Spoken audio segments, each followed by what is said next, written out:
guys, gamers and riders, G6 here. Today, 1 year ng ating motor. Pakilala ko nga pala sa inyo si Kali, ang ating ADV 160. Yan, red, matte red ang ating nakuha. Ngayon, ang video na to is for 1 year appreciation. Wala tayong semplang, wala tayong kahit anong na-damage dito sa motor natin. Ngayon, papakita ko lang yung mga dinagdag ko, like itong top box at saka kung ano na pang pwede idagdag sa ADV. Kaya na pa hinihintay natin. Let's go! Okay guys, so start tayo dito sa dinagdag ko, which is ang nakikita nyo, napakalaki.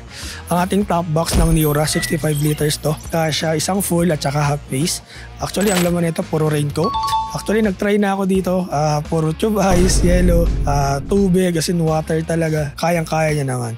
Plus, another is, kung siyempre, kung may top box ka, ayan, kung nag-isip ka ng mga top box na meron, siyempre ang susunod dyan, bracket. Kung meron tayong bracket, dinagdag, which is a K3 version, no, ng ating bracket. Yan, so itong dalawa, tandem yan.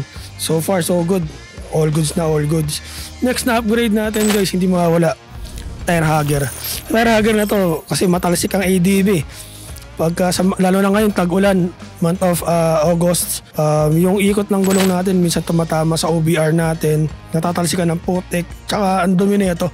So, essential to sa ADV 160. Next natin guys, ito, cover ng ating shock.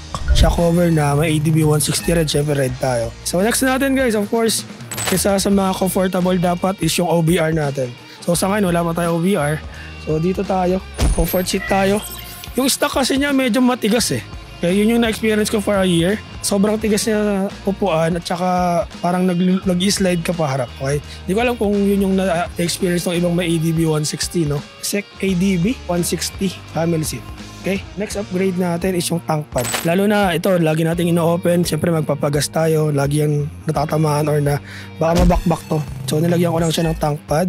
Actually, ang dami ng version nito ngayon guys, no? Ngayon kasi 1 year old na siya. Ang dami ng bagong version. So check nyo na lang. Paprotektahan natin itong mga gilid na to.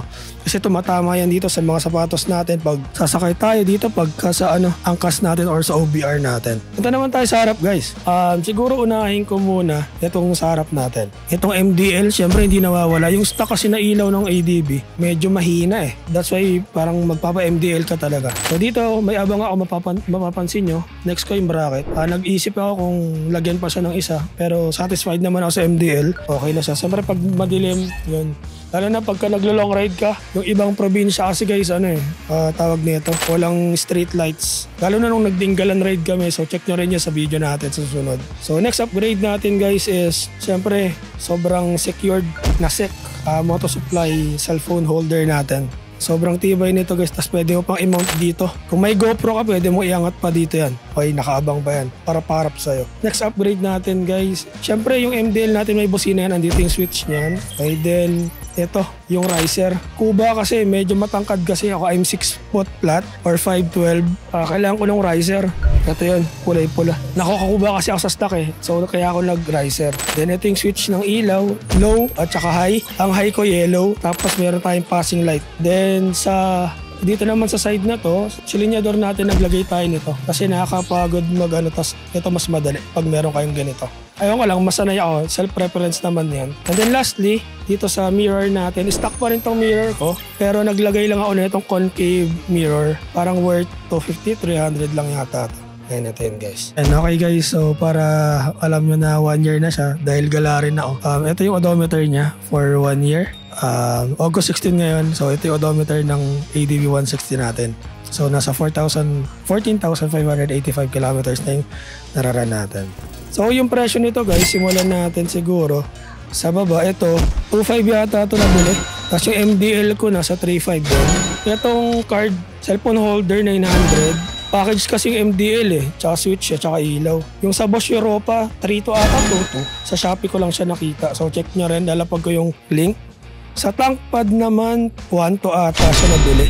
Then itong ADV 160 na to, na seat camel, nasa 3.6 okay, or 3.1 mga ganyan. Okay, so pag nakabili nyo siya ng sale or sa Shopee. Pero ako to, binili ko to sa physical shop eh. Then dito naman, sa likod, ito, medyo pricey siya. Siyempre malaki, 65 liters. Ito umabot siya ng 9.3. Yan. 9.3 siya. Inano ko lang to sa Shopee Pay. 9.3 plus this one, 3.5. All in all, itong dalawa parang nasa 15,000 na ata to. Itong dalawang to. Itong K3 bracket at saka itong Niura na 65 liters. Then next natin na price, ito parang 400 lang ata to. Then lastly, ito sa physical shop, 800 yata. Ayan. So yun guys, yun yung upgrade natin for our ADV 160 mat red. Again, pinapakilala ko si Kali. Happy anniversary Kali. At thank you sa Panginoon na iningatan kami sa buong taon. Yun lang, kung gamer ka at rider ka, tama tong channel na to.